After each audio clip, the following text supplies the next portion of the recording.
Good evening and welcome to the January 2022 meeting of the Omaha Public Power District Board of Directors. Thank you all for joining us remotely via WebEx. I hope you and your loved ones are staying safe and healthy. With me virtually today are my fellow board members, Mike Kavanaugh, Sarah Howard, Janice Mulha, Craig Moody, Mary Spurgeon, Eric Williams, and Rick Yoder. We also have President and CEO Javier Fernandez, our General Counsel, Steve Bruckner with the Fraser Stryker Law Firm, and members of our board meeting support staff. OPPD's executive leadership team and subject matter experts also are participating in today's meeting remotely. Additionally, we currently have about 10 attendees on the WebEx consisting of OPPD employees and members of the public. As a reminder to board members, executive leadership team, and OPPD staff, please mute your microphones to reduce background noise. To members of the public, thank you for attending. You are in listen-only mode. If you have any technology questions, please use the chat feature in WebEx to communicate with the event host. If you are disconnected from the WebEx conference, we ask that you rejoin in the same manner as you joined originally. I will now ask President Fernandez to provide safety briefing. Thank you, Chair Bogner. Can you hear me? We can. Well, the safety briefing will be very similar to the one that I provided on Tuesday for the committee meeting. And of course, we start with physical safety reminders. If you are not feeling well or you have a medical condition that may escalate, please inform your supervisor, your neighbor, your coworker. And in the case of most of us who are connecting remotely to this meeting, make sure that if you're alone in your home or your place where you're connecting, that someone on the call has enough information to assist you should you ever need medical attention. We've had a lot of experience with COVID and working in this virtual environment, and we know that those instances happen every now and then. So please make sure that someone on the call has enough information to assist you and that you can reach out to them. Please make sure that your meeting area is free of trip or slip hazards, cords, cables, etc. that may be lying on the floor. And take a moment to identify the location of your nearest AED, first aid kit. If you're at home, make sure that it's well stocked, that you know what your first aid kit has. Fire extinguishers, exits, stairwells. Make sure that you know where your stairwells are and that you do not use elevators in case of a fire. That you're aware of your shelter for tornado or severe weather, which we are not expecting any tonight, but it's always good to be aware of those. And consider your plan. This is a world that we live in where violence is still here. And when we have a code 32 in one of our buildings or on a hostile intruder, make sure that you have a plan on how to escape. We have a priority of run, hide, or fight. Make sure that you plan ahead and you know what to do if the unfortunate situation arises. On the right hand of your screen, you have our psychological safety reminders. I am going to focus on number 2, which is embrace a culture of curiosity. The best solutions usually come from a healthy selection of options.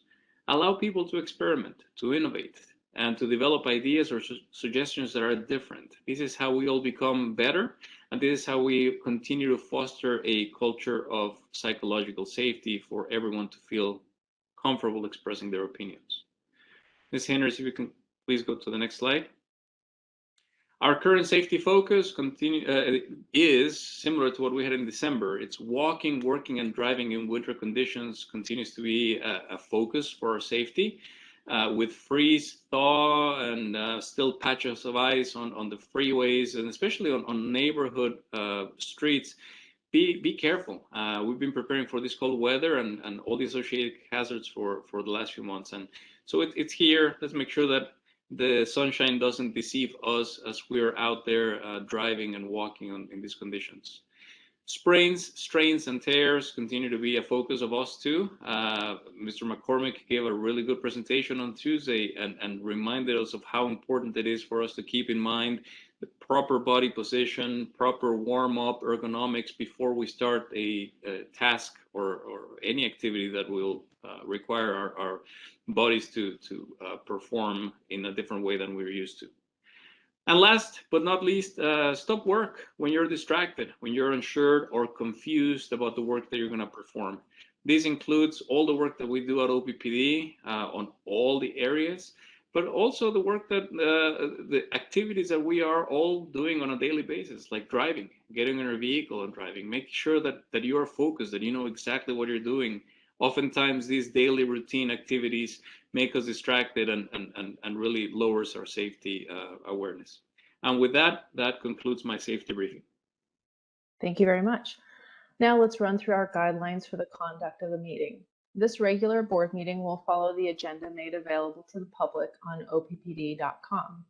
This meeting is being conducted via WebEx events and is being recorded. Our board meetings have public comment periods on the agenda. Comments made by all parties during the meeting are a part of the official public record. After a board discussion on each pending matter, I will ask for public comment before bringing the matter to a vote. Also, before we adjourn, there will be an opportunity to comment on any other matters of district business. We will take comments via WebEx only. Let's first review the two options for WebEx attendees to notify us. Option 1, which is being displayed now, involves sending the meeting technology host a message using the chat feature, simply stating that you wish to speak. Ms. Henners? Thank you, Chair Bogner. For those who have joined us using a computer or WebEx mobile app, you will find a button in your WebEx interface to open the chat panel. Once opened, you may send your message to the meeting technology host.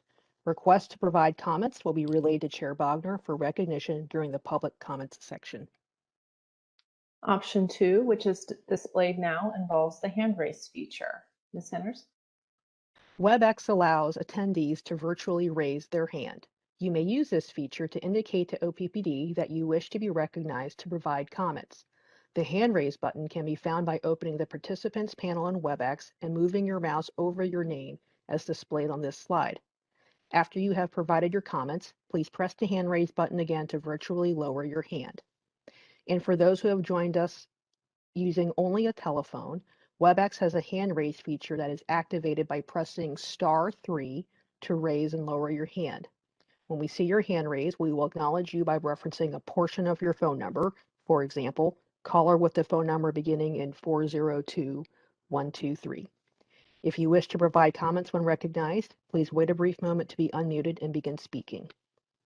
And at this time, if you would like to try using the hand raise feature as a test, you may do so.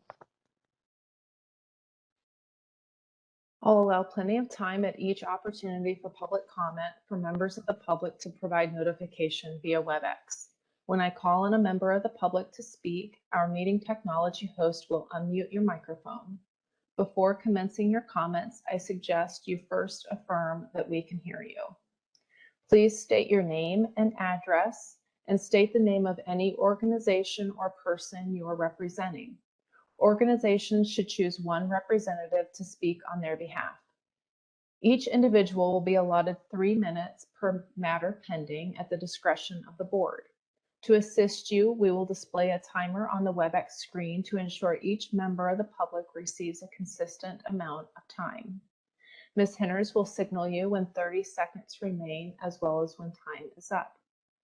Please direct your comments to me. I will either respond to you directly or defer response to another board member or officer of the district. The board values and welcomes civil, respectful, clear, and concise communication from the public. During public comments, speakers should refrain from repetitious, profane, or irrelevant comments. Speakers shall refrain from polling the board, as such vote is not on the agenda and is prohibited by law. If you have written materials, please email them to Ms. Henners at mfhenners, and that's mfhinners at oppd.com, and she will receive them on our behalf. Ms. Henners, will you please take the roll call? Bogner. Here. Kavanaugh. Here. Howard. Here. Mulhoff. Here. Moody. Here. Spurgeon, Here. Williams, Here. Yoder. Here.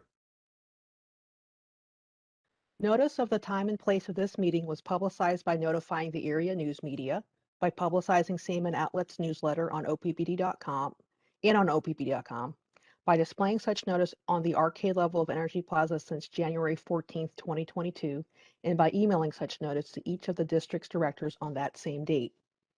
A copy of the proposed agenda for this meeting has been maintained on a current basis and is readily available for public inspection in the office of the district's corporate secretary. Additionally, a copy of the Open Meetings Act is available for inspection on OPPD.com. The consent agenda items for this evening are as follows. Item 6, approval of the November 2021 Comprehensive Financial and Operating Report, December 2021 meeting minutes, and the January 20th, 2022 agenda. Item 7, SD8 Employee Relations Monitoring Report, Resolution number 6482. Item 8, approval of a revised investment policy statement for the retirement fund, resolution number 6483. Item 9, SD6 Safety Monitoring Report, resolution number 6484. Item 10, RFP 5933, 15 kV metal clad switchgear cubicles and switchgear enclosure, resolution number 6485. Item 11, RFP 5936, Spring 2022 Transmission Construction, Resolution number 6486. And item 12, Resolution of Appreciation for Julie A. Comstock, Vice President Customer Service, Resolution number 6487. If there are no corrections, changes, or additions to the consent agenda items, I need a motion and a second to approve. So moved. Second. We discussed these action items at the All Committees meeting on Tuesday, January 18th. Do any members of the public have comments on these consent agenda items? If you would like to make a comment, please send a chat to the meeting host or use the hand raise feature in WebEx. Telephone users can press *3 to raise their hand. Do I have any requests to chat? We currently have no chat requests. I do not see any hand raises. I'll note that the telephone user earlier did raise their hand as a test. Okay, last call. All right, let's proceed. Ms. Henners? Wagner, Yes. Kavanaugh, Yes. Howard, Yes. Mulhoff, Yes. Moody, Yes. Spurgeon, Yes. Williams, Yes. Yoder. Yes. Motion carried.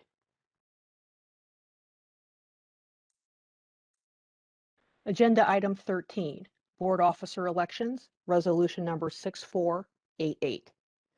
Now therefore be it resolved by the Board of Directors of the Omaha Public Power District that the board members listed on Exhibit A, B, and hereby are elected to serve as officers of the board effective January 20th, 2022 for a term of 1 year and until the election of their successor or removal from office.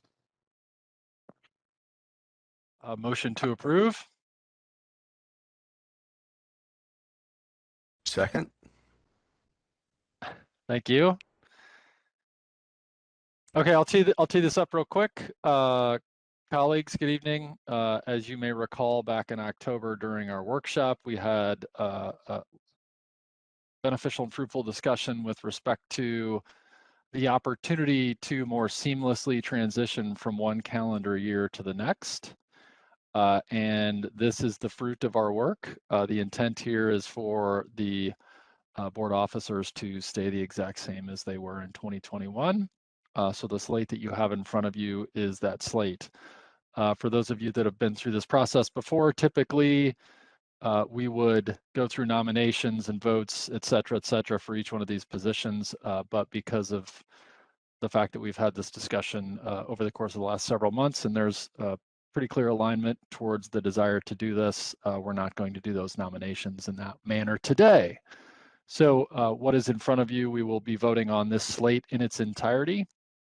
And then naturally the next step will be in the next resolution to discuss committees, but we'll talk about that next. Okay. Board members, would anyone else like to make comments?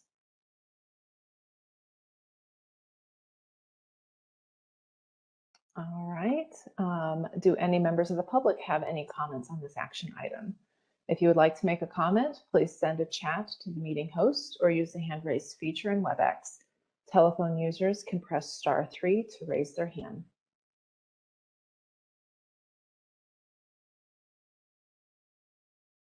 Do I have any requests to comment from the public?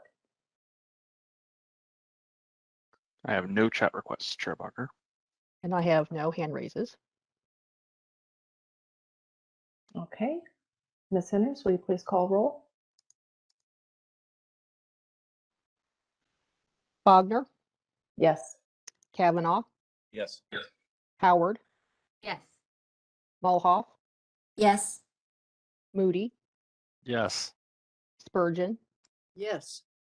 Williams, Yes. Yoder. Yes.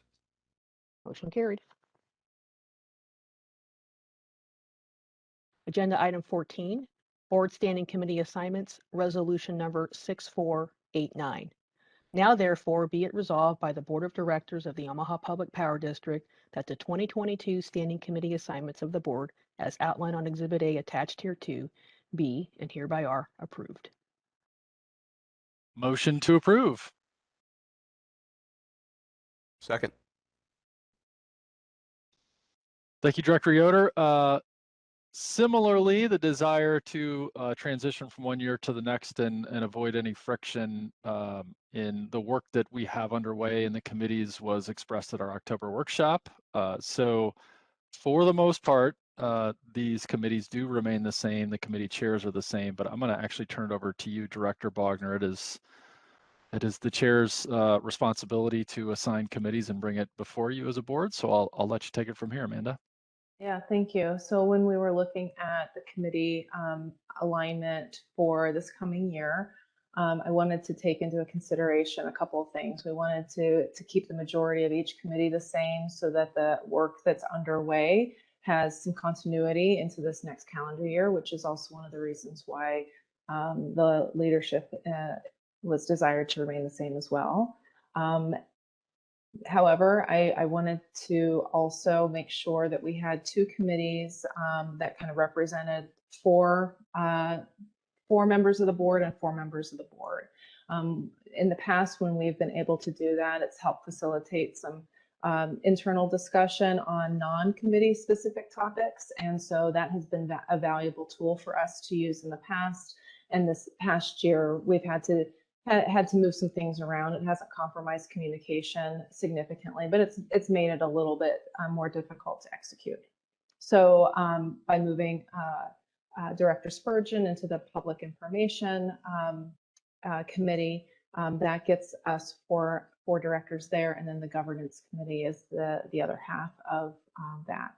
So in order to facilitate that move, I've made 2 other shuffles. So Director Moody has moved on to the Finance Committee and will do a fantastic job there as they continue to look at SD2 revisions. And then I've moved myself onto the Systems Management and Nuclear Oversight Committee, which is a personal passion of mine. So back to that work. I have personally been serving on the Finance Committee for several years now. So I'll still have a heavy hand there, I'm sure. With that, I will turn it over to Director Spurgeon. You would like to make a comment? Thank you, Director Bogner.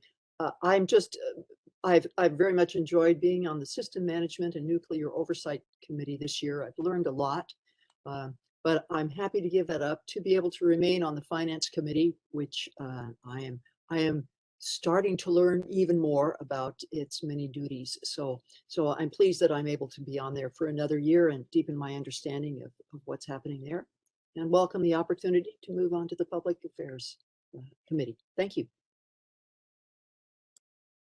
Thank you very much. Director Williams? Great, thanks very much, Director Bogner. As you said, systems is also a personal passion of mine, so I look forward to the opportunity to continue leading that committee. We talked a little bit on Tuesday. The policy work will focus on the update to Strategic Directive 9, resource planning, focused on integrated systems planning and reliability and resilience, and continuing the proactive work of the clean energy transition that's occurring in our industry. This is expected to address both generation resources as well as demand side resources, with the recognition to the benefits of the benefits to our customers from conservation and efficiency. Following on the long-term goal of net zero carbon, the committee also intends to focus on the energy modeling work that was completed as part of the workshops in 2021 and look toward interim metrics for carbon reduction. Lastly, I expect that with Director Bogner's new passion on the committee, that we will continue our oversight responsibilities for ongoing operations, including Fort Calhoun Nuclear Station decommissioning, as well as the substantial work related to Power with Purpose. This work is intended to meet the increasing growth that we've seen in our industry, as well as help us to prepare for the rapid increase in electric vehicles and other beneficial electrification, which can improve health and safety in our community. So again, personal passion of mine. Look forward to working with Director Bogner and Director Spurgeon. Thanks very much for your work on the committee this year. All right, thank you, Director. I think I've made it clear that it's not a new passion, but an ongoing one. So, just for some clarity there. Would any other directors like to make a comment at this time? All right, I see a lot of heads shaking no thank you, and I see no hands being raised. So at this time, I'll ask for public comments. Do any members of the public have any comments on this action item? If you would like to make a comment, please send a chat to the meeting host or use the hand raise feature in WebEx. Telephone users can press *3 to raise their hand. All right, Ms. Centers, do I have any requests for comment? I do not see any hand raises. I also do not see any requests from the chat. Okay. All right, Ms. Centers, will you please call roll? Bogner, Yes.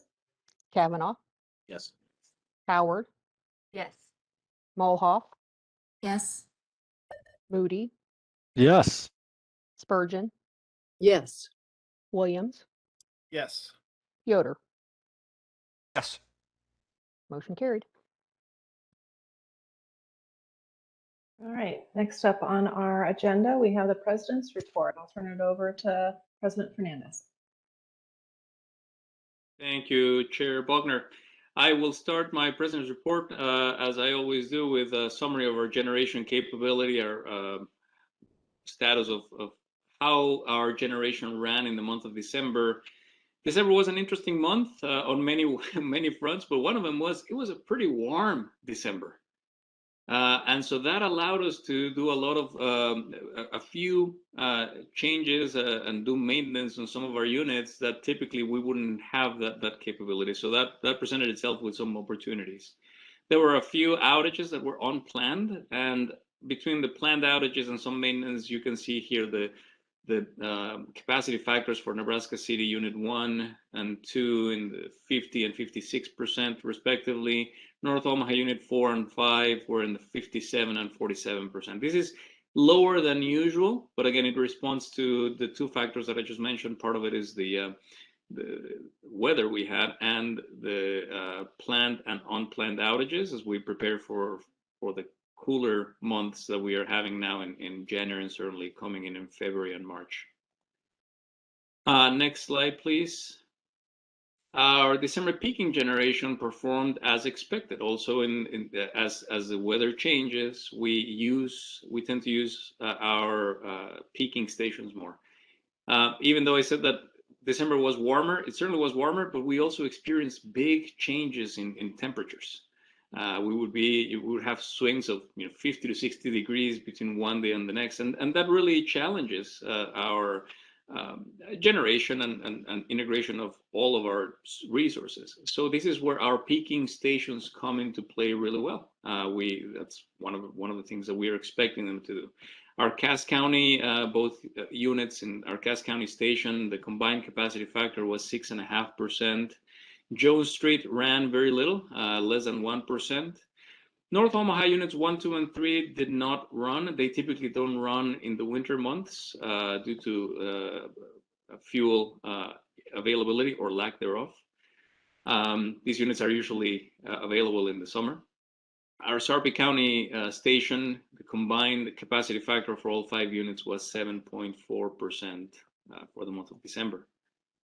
I would like to pause here really quick and also talk about work that has continued to happen between December and early January, and really to get us ready for winter conditions, for the deep, cold winter conditions that we're experiencing today and in February. So last year, certainly one year that we wouldn't want to repeat again, but it's always good to be prepared, and we have our generation fleet in very good working condition, and we're making good decisions to keep it that way. And last slide on our generation, Ms. Inners, it's on renewables. Statistics for December: renewable energy contributed 45.6% of OPPD's retail energy sales. You know, we've had these our generation, this is mostly wind. Our wind contracts have continued to perform really well, and it's oftentimes I lose sight, or some of us may lose sight of how valuable they are, especially in windy months, in the shoulder months. December, we experienced 45.6% of our retail energy sales came from renewable resources. The wind capacity factor, 57%, again showcasing that relatively windy December. And our community solar capacity factor was 9.6%. This is very normal. As the days get shorter in the winter, we expect a lower capacity factor for solar. Perfectly planned, and this is as expected. Next slide, please. This is really exciting. OPPD has prepared a draft of the 2021 Integrated Resource Plan, or IRP. We've discussed this document at length. We do that every year when we discuss SD9. This time it's coming together. This includes the district's 5-year plan for generating electricity to meet customer demand. This includes OPPD's planned Power with Purpose actions, the whole suite of Power with Purpose, conversion of North Omaha units, our 2 new gas peaking stations, and the utility scale solar. For all of that, resulting in substantial near-term emissions reductions and maintaining and improving our reliability and resilience in the system. The IRP also incorporates the findings from the Pathways to Decarbonization Strategic Initiative study, in which so many stakeholders participated in our workshop series last year. So I would say if there has been a year with strong stakeholder engagement, it was certainly this year. Very pleased with the number of people that participated and the engagement that we've had on Pathways to Decarbonization and all this work resulting in the IRP that will soon be released in draft form. This IRP will be filed with the Western Area Power Administration, or WAPA, at the end of February. This is a contractual requirement we have. A draft document will be posted tomorrow, Friday, January 21st, for public viewing and comment on OPPD Community Connect. We will be accepting public comments through February 20th. I am inviting the public to attend a virtual presentation about the IRP on February 3rd. And the event details and registrations are now available on the IRP section on our oppdcommunityconnect.com. Very excited, very proud of the work that the team has done on this document. I personally had a chance to review it, and I know many of the executives had a chance to review it. It's lengthy, but it has a lot of really good content, really showing that that we have the resources, we have the capability to continue to maintain and provide the energy service that our customer owners deserve. Next slide, please. In November of 2021, we made a change to OPPD's annual month of giving to honor one of our most fearless and transformational leaders, Mart Setke. 2021 marked a deep loss for us when we lost our friend Mart Setke to a battle with cancer. November's going on will be now known as the Mart Setke month of giving at OPPD. So for this being our inaugural Mart Setke month of giving month, I am very excited here to report that the campaign raised a total of $232,121. This is where OPPD comes together to give back to our community throughout the year. And all of this is through vacation donations, volunteering, and all of this ending with this specific United Way of the Midlands annual campaign drive. These funds will support the United Ways of the Midlands and also the OPPD's Energy Assistance Program, among other charities. Of these, let me just really quick, we had $125,000 were raised from employee donations, active employees, but really proud for me to share that over $23,000 were donated by retirees. The community that we have, the connection that we have with the OPPD family lasts beyond retirement dates. So that was certainly present. $40,000 were donated through vacation giveaway, $20,000 on sponsorships, and $22,000 for the EAP. So with that, let's go to the next page, please. This is another way for us to honor our community. Our technology team, especially our records management, technology infrastructure, corporate security, and building services. Small team, you can see them here on your screen. They spent some time giving back at the food bank for the Heartland in December. It was a small group, but they made a big impact, assembling more than 1,800 backpacks for local school kids. Next slide, please. Another opportunity we have coming up here for honoring our community is the 15th annual Heat the Streets Run and Walk for Warmth event. OPPD and the Metropolitan Utilities District, MUD, team up to raise money for energy assistance programs through this event. The pandemic has impacted people across the communities we serve, both physically and financially. Last year, we had a virtual event that raised just over $100,000. The need for assistance is constant and it's growing, which is why the goal for our 15th anniversary has been significantly raised. It's an ambitious goal. I see Director Moody shaking his head because he's one of our chairs for this event. The goal has been raised to $300,000 this year. We're doing a lot of outreach, trying to raise awareness, and we are optimistic that we will be able to meet that goal. This event will be held on March 5th at Exorbitant Village in Omaha, Nebraska. Again, as I said, Director Craig Moody, along with his wife Emily, and Jim Begley, Director for MUD Board of Directors, and his wife Rebecca, will be co-chairs for this year's event. Registration opened a few days ago on January 1st, and the website you have it here in front of you at heatthestreetsomaha.com.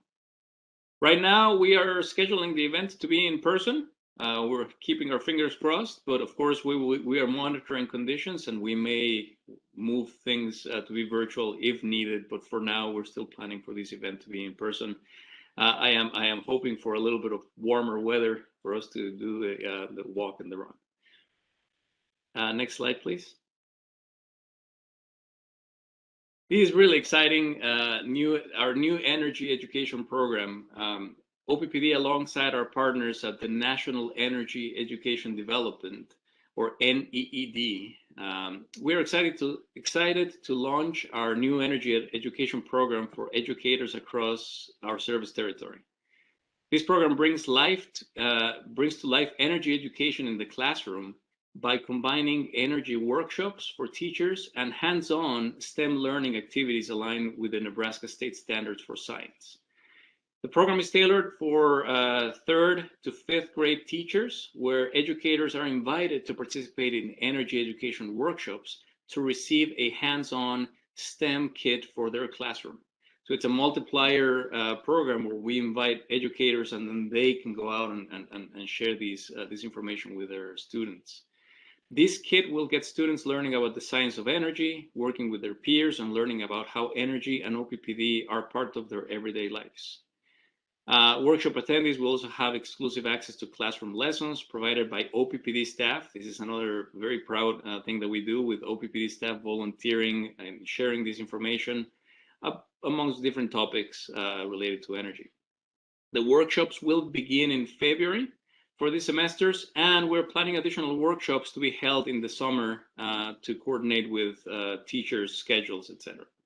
Additional program information, if you are a teacher or if you know someone or someone in your school, those can be found at oppd.com//energy ed. Next slide, please. It's go time. This is very timely. OPPD will be hosting an exhibit at the Midlands Auto Show called It's Go Time. This is going to be at the CHI Center starting tomorrow. It'll run from tomorrow all the way through Sunday. The exhibit will be a continuation of electric vehicle education. We have focused on that since last year, and we continue to do that. These will feature charging 101, including charging at home, charging on the go, as well as showcasing our electric vehicle cost comparison calculator tool and our interactive public charging map. Plus, there will be various manufacturers there with their electric vehicle models on display at our exhibit. If you're out and about at the auto show, please feel free to stop and say hi and check out the booth. We're very excited about offering this information that some of us with electric vehicles wished we had that information a while ago. So very excited about this. The last slide, please, Ms. Hinders. This is, of course, something that we always do. It's a way for us to honor our employees. In this case, is Marvin Stangle, who died on September 7, 1965, after making contact with a line on which he was working near 91st and Charles Street in Omaha. He was working as part of a three-man crew during response to a storm. Now, we respond to storms all the time. This is a good reminder that of how important it is for us to have safety programs. These resulted in a heavy flooding throughout the Omaha Metro, and obviously, Mr. Stangle suffered injuries that caused his death. Casey, as he was known around the district, he was 34 years old and had 11 years total with OPPD at the time of his death. Prior to coming to OPPD, Casey served in the U.S. Marine Corps and served in the Korean War, so a veteran as well. He was survived by his wife, Rita, his daughter, Mary Beth, and his sons, Wayne, Stephen, and Timothy. And with that, Chair Bogner, that concludes my President's report. Thank you very much. Okay, at this time, it's the opportunity for the public to comment on other items of district business. So if you would like to make a comment, please send a chat to the meeting host or use the hand raise feature in WebEx. Telephone users can press *3 to raise their hand. Do I have any requests to chat? I have no requests to chat, but we do have 3 hand raises. All right. Can you give me those names? Sorry. Apologies. First is Mr. David Corbin. All right, Dr. Corbin, can you unmute?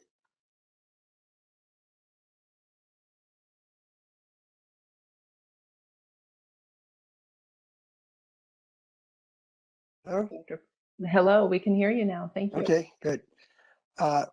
Thank you for the opportunity again. I was pleased that NREL was mentioned at the all committee meetings, and I'd like to call your attention to their new report, which says, and I quote, "Significant deployment of energy storage can successfully balance load and meet demand at all hours, while also helping electricity grids run more efficiently," end quote.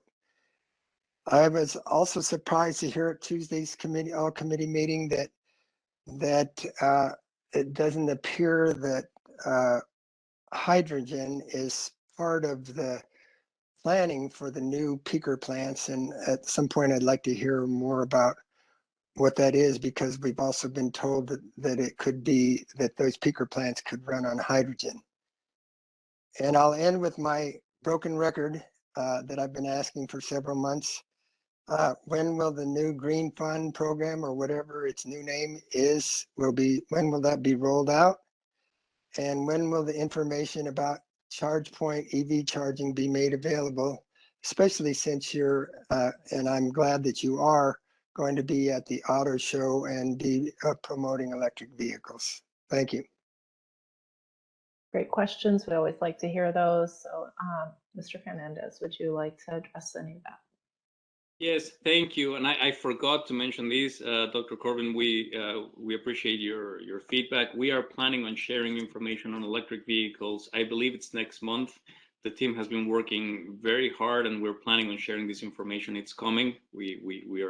We're listening, and so that information is coming. And then with regards to the green rate rider and the program, I believe that that's going to be part of a suite of solutions. It'll come, I believe it's at the end of the first quarter, beginning of the second quarter of 2022. There are a few things that we're sunsetting, and then we're starting all the programs that were described a couple of months ago.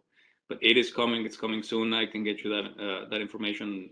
I'll include that in my president's report next month. Thank you. Would you mind also clarifying the dual fuel nature of the new peaking plants? Yeah, so the dual fuel nature of the new peaking plants, they both, Standing Bear Lake and Turtle Creek Station, are planned to run on natural gas. That is going to be their main fuel, and that's how they're designed, and we are building them to have that capability. We've had conversations about, in the future, could these plants be retrofitted and have some modifications so that they can also run on a mix with hydrogen and natural gas, and that is certainly a capability. We are not building them like that right now, but they have the capability of being converted into that fuel. But perhaps the dual fuel that I would like to talk about here is also the capability for those units to run on fuel oil. Now, that's not something that we plan on. It's not very efficient, not very economical, certainly not very environmental, but it is important for us to have the dual fuel capability for when we need it, right? The experiences that we had last year with Winter Storm Uri, certainly it showcases the importance of having diversity in fuel availability. And so we are building that additional resilience for our units. We're not planning on using it. We're not planning on using fuel oil, but very important for us to have that when and if we ever need it. Thank you very much for that clarification. I appreciate that. Okay, I also see Mr. Pollock's hand raised. John, would you like to make a comment?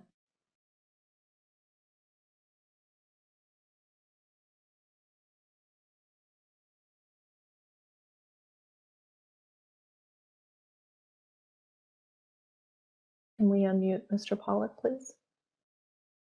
We've sent him the unmute request. Ah, okay. He should be able to unmute himself now at this point. John, are you able to unmute so we can hear you?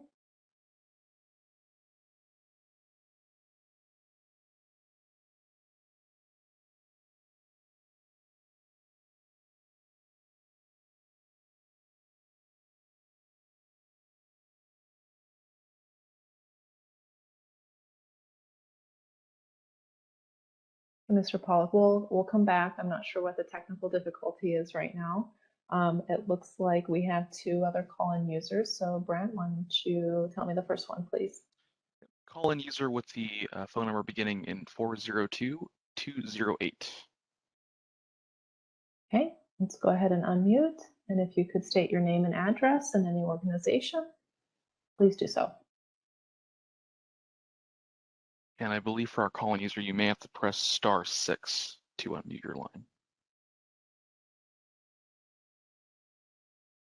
Hi, this is Frances Mendenhall, and thank you for answering David Corbin's questions, and I certainly support his information and the goals he's expressing here. I would like to comment on what I heard, or rather what I didn't hear at Tuesday's committee meeting, and it was about power with purpose. And I saw it on the agenda, and I thought, boy, I want to hear about power with purpose.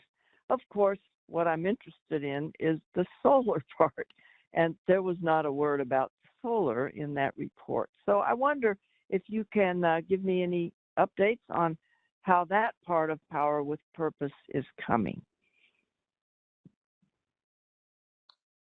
Thank you, Francis. We had a closed session discussion. That's probably what you had seen on the agenda. Mr. Fernandez, would you mind giving just a brief update for her? Certainly, it's coming. We're planning on doing a more in-depth presentation in February, I believe. There is a lot of work going on, lots of people involved. A lot of the work that's going on right now, it's incomplete yet, right? So we continue to negotiate, we continue to work with the developers on from projects we have. We are planning on the next round of procurement to continue on our journey to achieve up to 600 megawatts of utility scale solar. We have to be careful with how we use our time and also the information that we share. We want to make sure that when we share information, we have enough to share that it's relevant. So we had significant information to share on the gas peaking stations, and we're sharing that. It is incredibly important for us to share the gas peaking stations as well as utility scale solar, and at some point we will start sharing also progress we make on our North Omaha conversion. So it's a suite of power with purpose that we are going to give updates periodically. But it is coming. I believe it's in February. We will have more to share then. Okay, sounds good. Thank you. You're welcome. Thank you very much. Okay, we have another call-in user, Brent. Yes, Callin User with the phone number beginning in 402-680. You may go ahead and unmute using *6 at this time.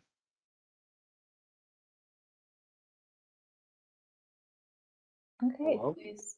Hello, we can hear you. Please state your name and address. David Bagley, customer owner, 4611 South 96th Street, Omaha. I saw on the agenda that my proposed resolution from last month wasn't adopted or wasn't put up. I guess I'm disappointed but not surprised. You still have time to adopt it this year, and it seems to me that it would be a prudent business practice. Find out if your pathways to decarbonization, net carbon zero, is it going to cost $20 billion, $30 billion, $40 billion? It seems to me like that's kind of an important thing. I'm always interested to hear the president's report on usage. I checked, or capacity. Checked your Ainsworth station with NPPD, and it was at 0 today, 0. Wind power is not reliable. I think that's an important thing that the board needs to appreciate. When I was a Democrat, I was keenly interested in human rights. I still am, but apparently today's Democrat Party is just fine doing business with the murdering tyrants in the Chinese Communist Party. We all know that the CCP uses slaves to produce the polysilicon for solar panels, and that's why I was against Platteview Solar, in part because Nebraska is the Cornhusker state, not the Chinese solar panel state. But the big news I want to impart on the board here today is that in December, the Chinese government announced that it is consolidating assets and forming a new company called China Rare Earth Group. It's a monopoly because China controls 85% of the global rare earth supply. And we know what a monopolist does with prices. But here's the other news combined with that is that in May of 2021, the IEA projected that the demand for rare earth minerals is going to triple by 2040, and that's because to build these wind turbines, you need rare earth minerals. So I think the CEO with his Yale finance degree can tell the board what's going to happen. Triple demand, monopolist controlling supply. The numbers for these wind turbines is going to go through the roof. So in conclusion, I would like to tell 30 the seconds. board, it's a terrible idea to turn the keys of the American economy over to the Chinese Communist Party. These are bad people. They're murderers. You can cancel your Pathways to Decarbonization initiative, and if you do so, you will not crucify OPPD ratepayers across the wind turbine blades. Thank you very much. Thank you very much, Mr. Begley. Okay, at this time, it looks like Mr. Pollock, you've unmuted yourself, but if you would like to make any comments, we're happy to hear from you. Thank you. John Pollock, 1412 North 35th Street, Omaha, 68131. First, I would like to observe that when it comes to backup fuel, fuel oil under conditions of extreme cold often doesn't flow very well. I haven't heard of that problem with hydrogen. Regarding the weather, we are obviously in a cold period. The circumpolar vortex is displaced down over northern Canada, Hudson Bay. However, it doesn't look like the same situation as last year, at least so far. It looks like the bulk of the cold air is going to stay up in Canada instead of getting pushed down over the central U.S. So we're going to moderate over the weekend into Monday, have another cold surge Tuesday, moderate again later next week, looks dry. After that point, we do have a preliminary indication that the storm track might be shifting in a way that resembles what we had in December. If that happens, the storm track would extend from the southwest U.S. through the southern and central plains toward the Great Lakes. That would give us a lot more chance of having a significant storm than we do now. And once again, no particular indication that the we've got a enhanced risk from the polar vortex yet. We're monitoring what they call sudden stratospheric warming, which often precedes these things. Last year we had it, and it's kind of like throwing a rock in a puddle. The cold air leaves the polar areas and is liable to splash in some direction further south. And last year it caught us. So far, so good on this year. Thank you. All right, thank you, Mr. Pollock. Are there any other requests to comment?